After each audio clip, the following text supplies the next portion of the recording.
Tingnan nyo mga guys, so, yung kalamansi ko, hinog na.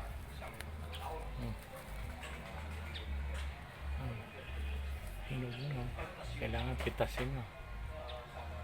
Kasi baka malaglag.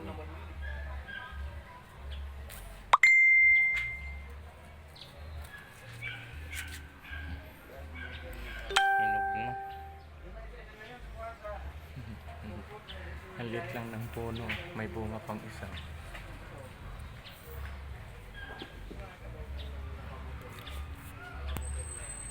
Nilagyan ko ng dahon ng kamote.